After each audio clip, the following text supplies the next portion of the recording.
get back into our discussion from last week. Rabbi Uziel, Rabbi Kook. By the way, just last night, at 3 o'clock in the morning, we had a blackout, so I was just, might not be awake. Yes, the whole area.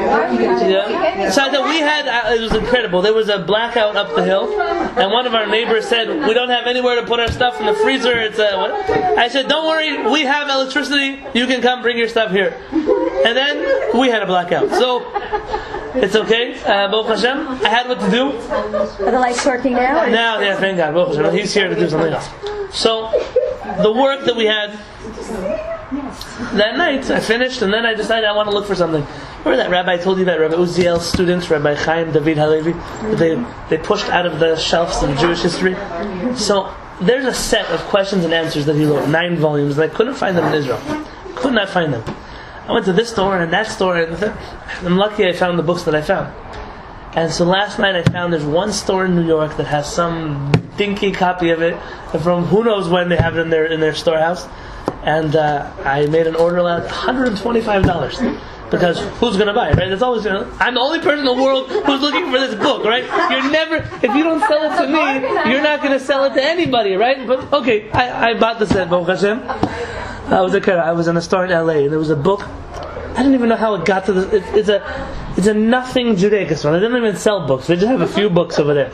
And one of the books they had was a book called Piskei HaMaharitz, which is all these collected halachic rulings of the Maharitz, of Rabbi Yechia Tzadok, who was one of the giants of Yemen. Now it's sitting on the shelf. It's 10 volumes. Oh my. 8 volumes. Maybe 8 volumes. It's a big set. And the binding is ripped. The pages are yellow. The whole thing. And it's probably been sitting on that shelf since they built the store, not since they bought it. It's an old set. And I'll tell you why. Because unless you're a Yemenite and you love Yemenite halakha, you will never buy yourself a copy of the Piskei Maharit. It's one of those books that it's a very small, and nobody who goes to a Judaica store where they only sell washing cups and things like that is going to buy this book. Like, this book should be in a different store for a different crowd. So I pulled it off the shelf, and I see this price on the book. It's a crazy price they want. It's like as if it was gold and brand new.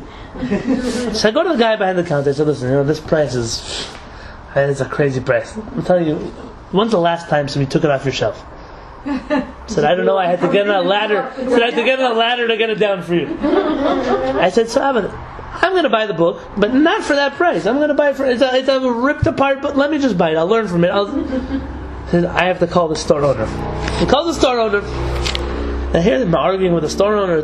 Nobody's going to buy it. The store owner gets on the phone. He says, "Who are you?" I said, "I'm Yonatan Halevy." He said, "Where are you from?" I said, "San Diego." He said, "Why do you want this book?" I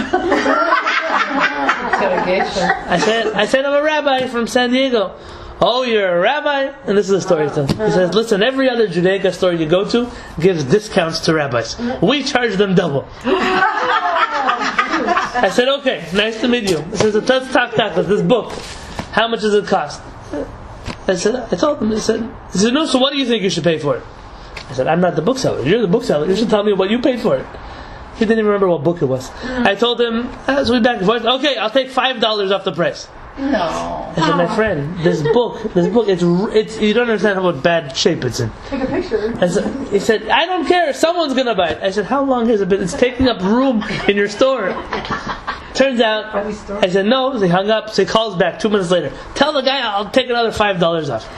No. Now he's already, I'm Israeli. It's $5 a bunch of them. I said, "It's fine." So I told him. The guy called back 3 times to try to sell me the book. Finally, he gets one. He's like, "What's the name of these books again?" I said, "It's called Piskei HaMaharitz." He said, "What is that?" I said, "You don't even know what it is, and you're selling it?" I said, I left a note for the seller at the register. I said, "Dear seller, this is my name, this is my phone number. I'm the only person in the next 10 years who's going to try to buy these books. So anytime in the next 10 years you'd like to sell them, I'm more than happy." So then he called me. He said, "Why don't you buy it?" I said, "Because for the price you're selling it, I can order a brand new set from the printing press in Israel and have it shipped to me by air." He said, "Well, why would you want to do that if you have it right here?" I said, I met a real salesman He's a car salesman. But he missed out on the offer of his lifetime. So I bought these books because someone has to deliver them. God willing, they'll be here this week. bought them? I bought the books last night. your friend? Not his books. The books on the internet of Rabbi Chaim David Halevy, the one that I found in New York. I figured this time I'm not arguing. I'm just gonna take it for what it is. He still hasn't come back to you. He's waiting. He thinks he's gonna make a fortune on them. It's not like an out of print book. You can go to Israel and buy a brand new set. He's the only guy probably in the West Coast who owns a copy of it. But I'm the only guy in the West Coast who wants one. So But that is true. But you know what? Just out of curiosity, find out how much a brand new costs. Yeah. no, I might as well. I wouldn't. Like Or it might be an original edition, and maybe there's a Jewish eBay version of eBay for Jews, and it could be worth much more than Who knows? Who knows? It's called J-Bay. I want to see. Can I have a tissue from the tissue box over there, please? Somebody? Yes, I'm on a shulchan. eBay, J-Bay. Rabbi David. That's very J-Bay book. No, I bought the book. The So set. who is he again? He's Rabbi Chaim. Thank you. Chaim. We are here. David Halevy. He's the student of Rabbi Uziel. Is he a relative? Not a relative. You should claim he is. Rabbi Yehuda Halevy is my uncle, but not the same one who wrote the Kuzari. Oh, My dad. I know. All right, so we've been arguing about Rabbi Kook and Rabbi Uziel for a few weeks now. 2 weeks, I think. This is our third week. That's right.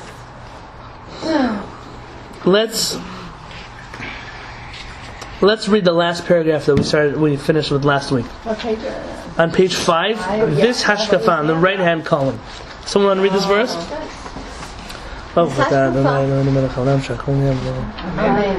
This hashkafa manifests itself in a greater tolerance and openness when it comes to a halachic question of conversion. Certainly, it would be best if all Jews and all converts to Judaism observe the mitzvot in full, but since we do not live in an ideal world, we need to strive to attain the best results possible. Our first concern has to be to maintain the integrity of the Jewish people, Jewish families. Non-Jews who wish to become part of the Jewish people are thereby testifying that they wish to come closer to our teachings and traditions. Since Jews and non-Jews are all created in the image of God, the conversion process does not entail an absolute spiritual transformation of the convert's soul, but rather a pragmatic decision to join the Jewish people and to come closer to the ideals and teachings of the Torah. This hashkafa gives greater leeway to the rabbis who must make specific decisions regarding conversion based on the particular situation of each case.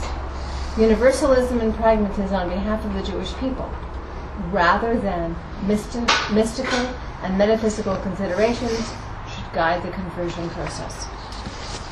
Yesterday, I heard a class from Rabbi Peretz that he gave on Wednesday, but I got it last night. Rabbi Peretz read a brit of a certain Mohel. Mohel was a famous Kabbalist. And this Mohel, just before he did the brit, he says the blessing. And as you know, certain Kabbalists, they meditate on God's name. Different shapes, forms, numbers, all kinds of things. And he goes, Baruch Atah Hashem. The baby's crying his eyes out. Elokeinu melech haolam. And then he stops and starts thinking about all kinds of things. Flipping pages in this Kabbalah book. And her parents got up and left the brit. Because at the end of the day, he said, there's halakha. The baby's crying his eyes out. You want to be a Kabbalist? Do it on your own time. Right now, you have to say the blessing, get the brit done, help the baby out, and go away. You can't meditate over it. You have to think, Kabbalah is Kabbalah. It's nice, but it's not the only consideration in Judaism. Rabbi Uziel is suggesting this as well. You have all kinds of Kabbalistic ideas about converts and conversions and joining the Jewish people and what are the Jewish people and the collective soul of the Jewish people. So, but at the end of the day, you can't, just because of your Kabbalistic worldview, push off the way we've been doing conversions forever, push off halachic, real, practical considerations when it comes to conversion. Losing a family, losing a husband, losing a wife, losing children, losing this whole group of people to the Jewish people. You and your metaphysical considerations can wait. And our practical, universal Jewish considerations need to take precedence. And unfortunately, it's not the way conversion works. Unfortunately, Rabbi Uziel lost. And it wasn't necessarily Rabbi Kook who won, because I don't think Rabbi Kook would like to take credit for the conversion system today either. But there was a rabbi in Yerushalayim, the one I told you about, I met, named Rabbi Uziel. He's a good friend of mine. Now, he was a former Knesset member before they threw him out of the Knesset. And he was one of the few Knesset members in Israeli history who was actually a posek, a rabbinic decisor of Jewish law. It's funny how everyone else in the Knesset who's religious calls himself rabbi, but he was a real rabbi, not a rabbi. He wrote 2 volumes called Zera Yisrael and Mekor Yisrael. Zera Yisrael is his thesis that Jews who come from the Soviet Union, Jews who come from a paternal Jewish descent, even from a grandfather, from a father, from whatever it is, that somehow they're connected to the Jewish people, should take precedence over conversion of anybody else. They should not go through the same daunting conversion process as the whole world. And bichlal, the rest of the people who want to convert, every rabbi should have the permission to test the sincerity in his own fashion. He, at the end of the day, just like he doesn't have to go to some central authority to rule on kashrut laws, or some central authority to rule on the laws of Shabbat, he should not have to go to some central authority who dictates bureaucracy for him on how to convert people. And he writes all of his sources for this way to convert in this book. And then, because people said, oh, maybe that book, the sources aren't so great, he added a second volume of thousands of sources that were not included in the first book, just to back up his point. And when I was with him in Yerushalayim, he sent this set to my rabbi, Rabbi Peretz, because Rabbi Peretz was then writing his book on conversion, which he finally published. And he told me, tell Rav Peretz that when he finishes my books, that I have, and he said, I'm not exaggerating, he said, I have a few more thousand sources in my notes that if I were to put out, I would have to put out more volumes of my work to back up my halachic point. Thousands, not 3 people, 4 people.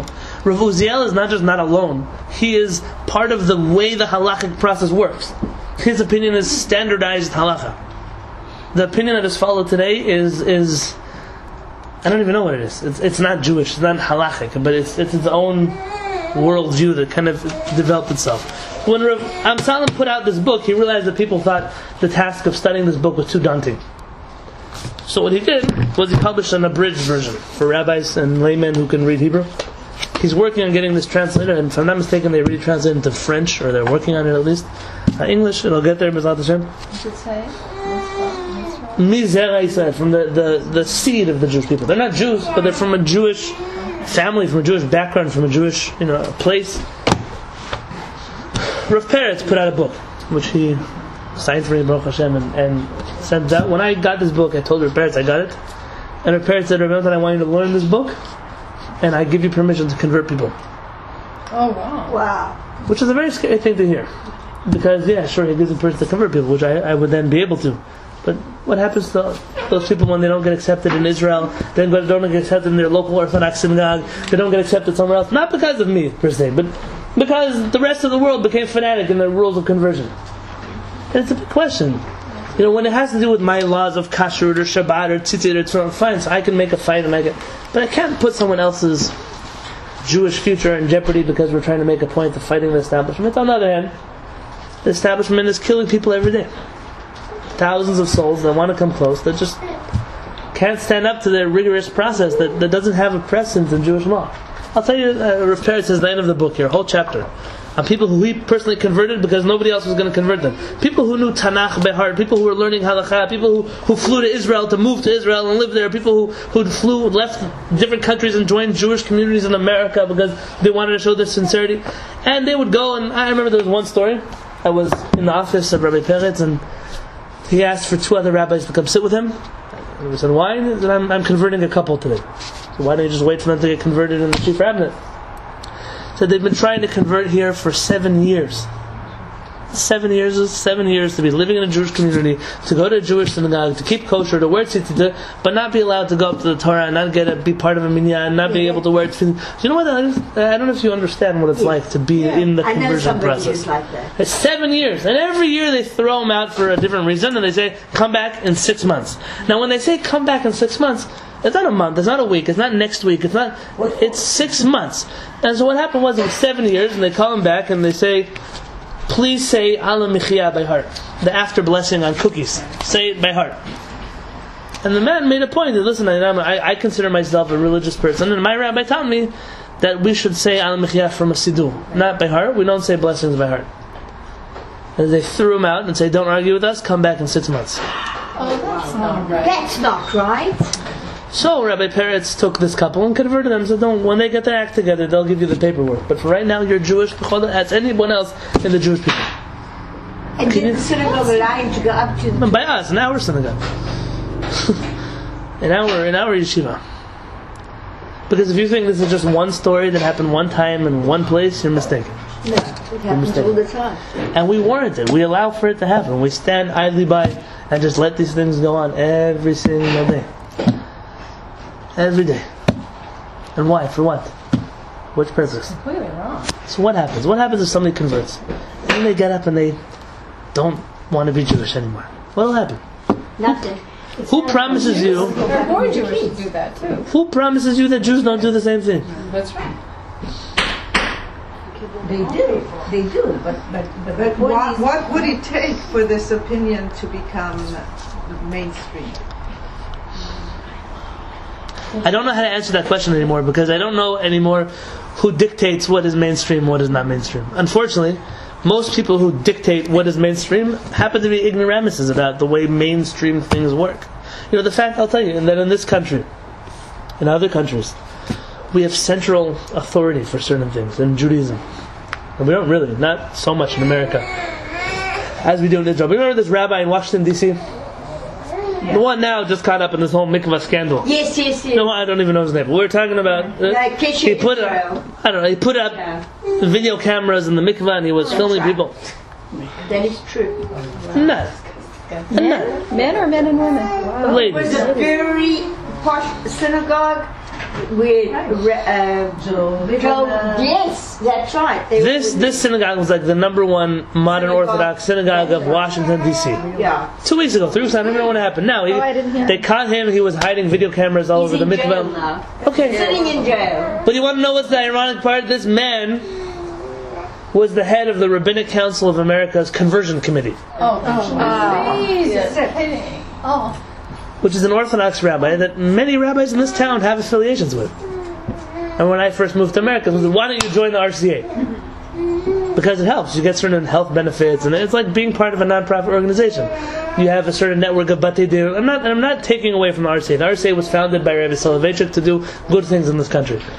But I said, how can I join an establishment when I don't believe that Judaism belongs in an establishment?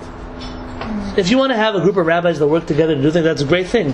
But the moment that this group of rabbis becomes an establishment, then you have to be a member of it. Then there are acceptance committees, and they decide who's a rabbi and who's not a rabbi, and who's Jewish and who's not Jewish, and who's a convert and who's not a convert. I said, you're opening up this can of worms when you're putting a central command in somebody's hand that doesn't deserve it. Who's the head of the RCA? It's not Rav Chaim Kanievsky. It's the Rabbinic Council of America. What is RCA's Rabbinic Council? And they do a lot of good work. They do they offer group medical insurance? Maybe. I don't remember what they do. Well, you know what? Prior to Obamacare, you might have been interested in that. So let me share with you. If you had a family let me share with you the problem. Probably everyone gets so upset. Oh, he was the head of this committee. He was the head of that thing. He was the head. But these titles don't mean anything in Judaism. You never had a committee for conversion in Judaism. You don't have anywhere in our Jewish history the central rabbinic command, aside from in the Sanhedrin or in the Anshe Knesset Gedolah, when we believe that these people had divine wisdom and providence, and there was a whole different planet. There was a best thing in South Africa that you had to go to do it. And you can imagine, though. Who wanted to convert in South Africa, didn't matter where you lived. You had to go to the final war to this rabbi. I've heard very good things about the Beit Din in South Africa in the matter of keeping the community united. But that Beit Din has its own share of politics. What happens when a rabbi comes to town who's a legitimate rabbi, and then he's not part of this clique? So what happens to him? You know very often who gets outed by these groups? Chabad. Very often Chabad will come to a town where there's this central rabbinic authority, and all of a sudden, oh, they're Hasidic, oh, we don't like Hasidim, oh, we don't like Lubavitch, and then everyone's a rabbi except for him. Why is he not a rabbi? Just because he doesn't pray with the same art scroll prayer book that you do, he's not a rabbi? And say, it's not just me, I'm not just worried about myself, I'm worried about, I see what it's doing to the Jewish community. Yeah, but South Africa today is 90% Chabad. Okay, so then what happens, by the way, when you have a rabbinic committee that's made up of 90% Chabad? Oh, they do have some other, the others. Right. So what I'm telling you is you're always going to have politics, either direction. My suggestion is a long time ago we should have got rid of central Jewish commands. Unless people were willing to be a lot more inclusive and open. It doesn't help us. It doesn't do anything for the Jewish people when you have a ritual committee. It doesn't do anything for the Jewish people when you have they have in the rabbinic council now, because of this whole story, they have a committee for women's affairs, like something along those lines. And there's not one lady who sits in that committee. Yes, that is correct. So they passed a resolution after the story that maybe they're going to consider bringing a lady to supervise the ladies' mikvahs. My friends, what have you been waiting for? For thousands of years we had ladies supervising ladies' mikvahs. Always. And then hear what I hear on the other spectrum. Suddenly I hear rabbis get up and they think it's like a Chacham and Chelm. You know the Chacham and Chelm? Yeah. It's like he's the smartest guy from all the stupid people. And he gets up and says, you know what we're going to do? We're going to fight against the establishment, and we're going to this, and we're going to that. And he says, you see, the chauvinists have taken over You're giving these people way too much credit. I mean, they're not orthodoxy. They've taken a part of it. They've done good things. But they're not Orthodoxy. You don't have to start blaming the Orthodox. I'm part of the Orthodox rabbinate. And they don't even let me in as a member. So what's going to be? So you don't blame the whole Orthodox rabbinate because you gave them power and now you're disappointed by their power. Their abuse of their authority. And these guys think like they're the most innovative people. We got this picture 100 years ago. We figured this out 500 years ago. We realized that putting the authority in any one person's hand is not a good idea. It's not a good idea. And what happens today that certain people get to do certain things, and it's a problem. And the Jewish community ends up paying the price. Conversion. So who's the layman? Who is going to take the conversion? I don't know who you have to convince anymore. And what if everyone's... I don't know. I don't know what to tell you. Is that why you're against the prenuptial? Because it's from the RCA? Yeah. By the way, you should not take this. I'm not against the RCA.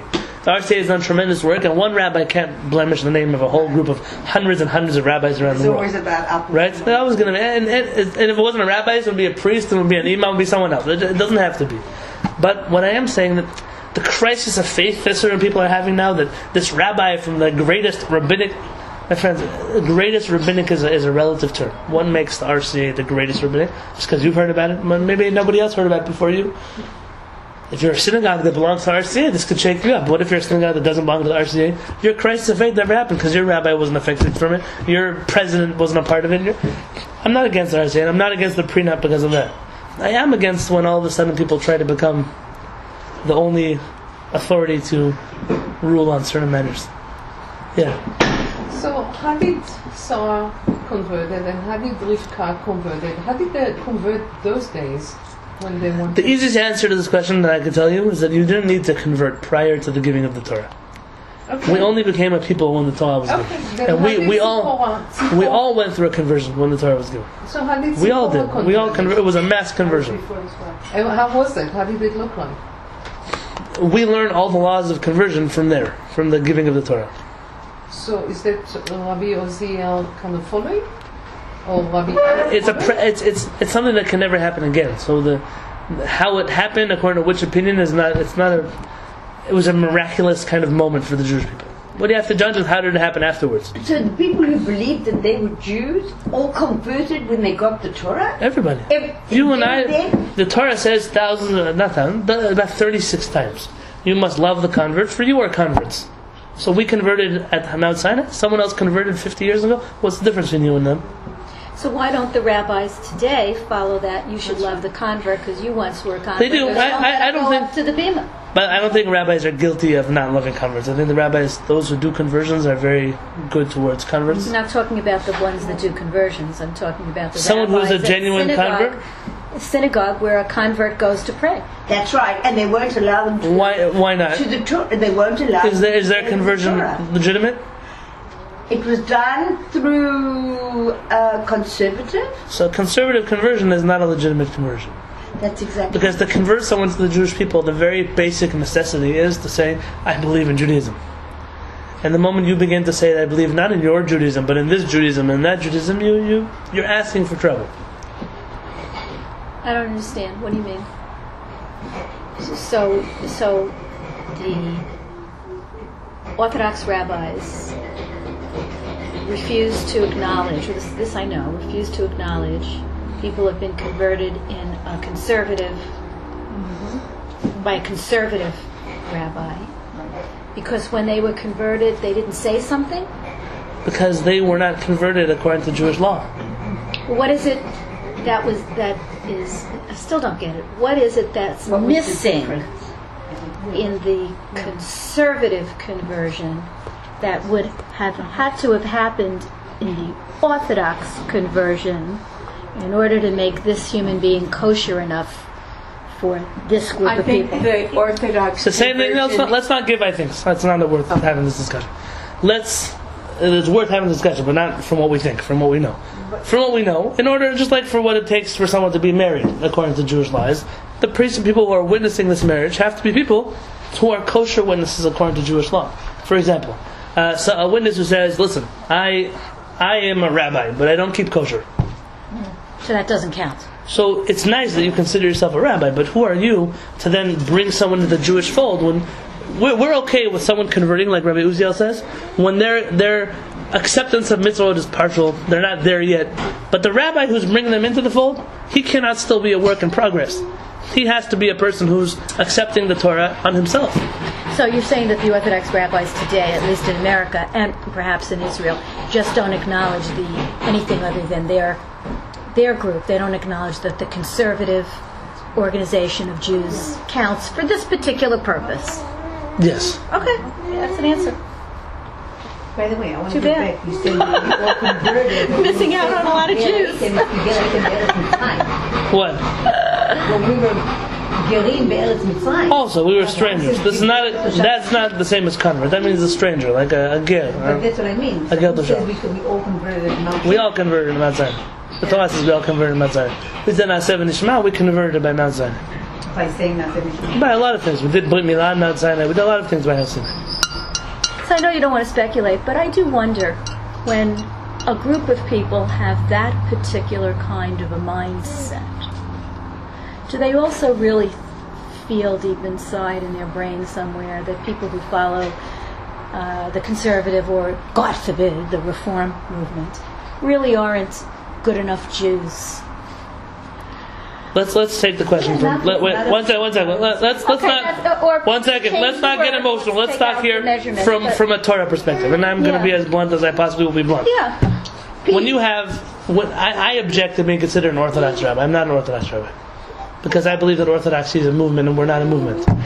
When I talk about the way I do things as an Orthodox rabbi, as when someone says they're an Orthodox rabbi, so that's their issue as an Orthodox rabbi. When you ask, what is a rabbi? What is halakha?